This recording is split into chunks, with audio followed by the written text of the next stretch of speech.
यादव के स्वर में मन मनमा करे मया।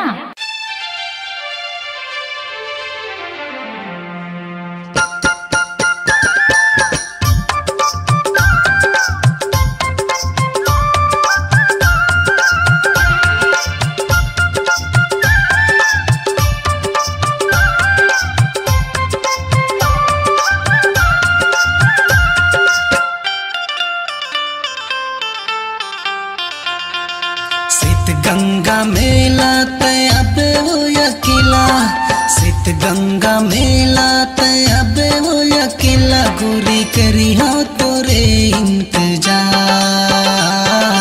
कंगना पहिरा हूँ तोला ढिलवा झूला हूँ वो ले दे हूँ 9 लखिया हार।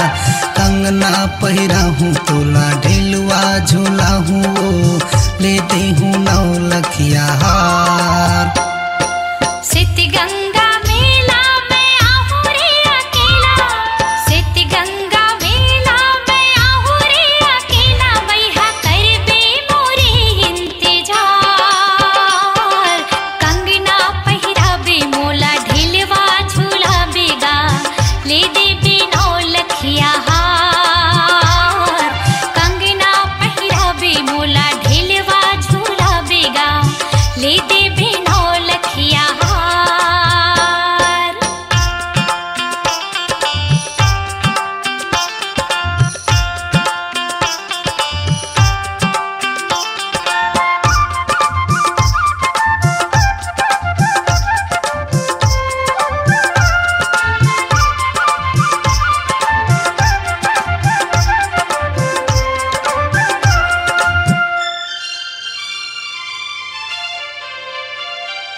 तीन दिन के यहाँ भरा थे वो मेला, आनी पानी चीजा थे ओ आते ठेला। 3 दिन के यहाँ भरा थे वो मेला, आनी पानी चीजा थे ओ आते ठेला। खोआ खवा हूँ जलेबी खवा हूँ, सेव संतरा मौसम्बी खवा हूँ केला, रसगुल्ला खवा हूँ रिया। कंगना पहिरा हूँ तोला ढिलवा झूला हूँ वो ले दे हूँ 9 लखिया हार। कंगना पहिरा हूँ तोला ढिलवा झूला हूँ वो ले दे हूँ 9 लखिया हार।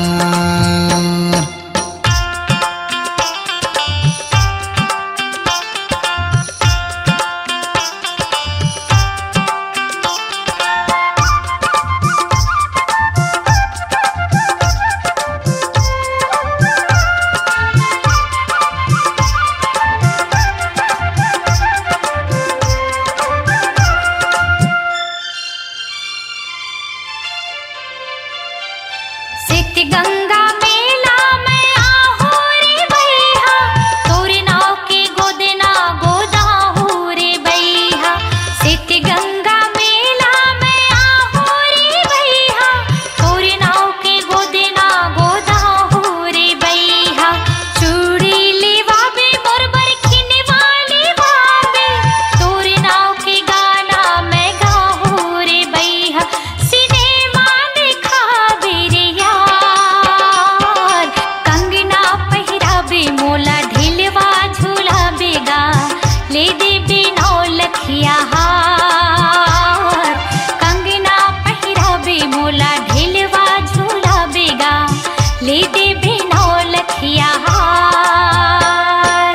सित गंगा मेला तय अब वो अकेला, सित गंगा मेला तय अब वो अकेला, गोरी करी हो तोरे इंतजार। कंगना पहिरा हूँ तोला ढिलवा झूला हूँ वो ले दे हूँ 9 लखिया हार। कंगना पहिराबे मोला ढिलवा झूला बेगा, ले देबे 9 लखिया हार।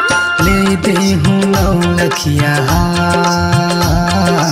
ले देबे 9 लखिया हार। ले दे हूँ 9 लखिया हार।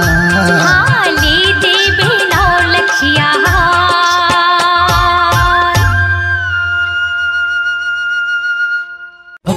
आवाज को दीजिए एक नया मुकाम। डिजिटल रिकॉर्डिंग की दुनिया का जाना पहचाना नाम स्वरांजलि, जहां गूंजती हैं ध्वनियां अपनी माटी की सौंधी सुगंध के साथ। छत्तीसगढ़ी संगीत के विविध रंग जो पहुंचाते हैं पूरे प्रदेश में डिजिटल रिकॉर्डिंग के संग।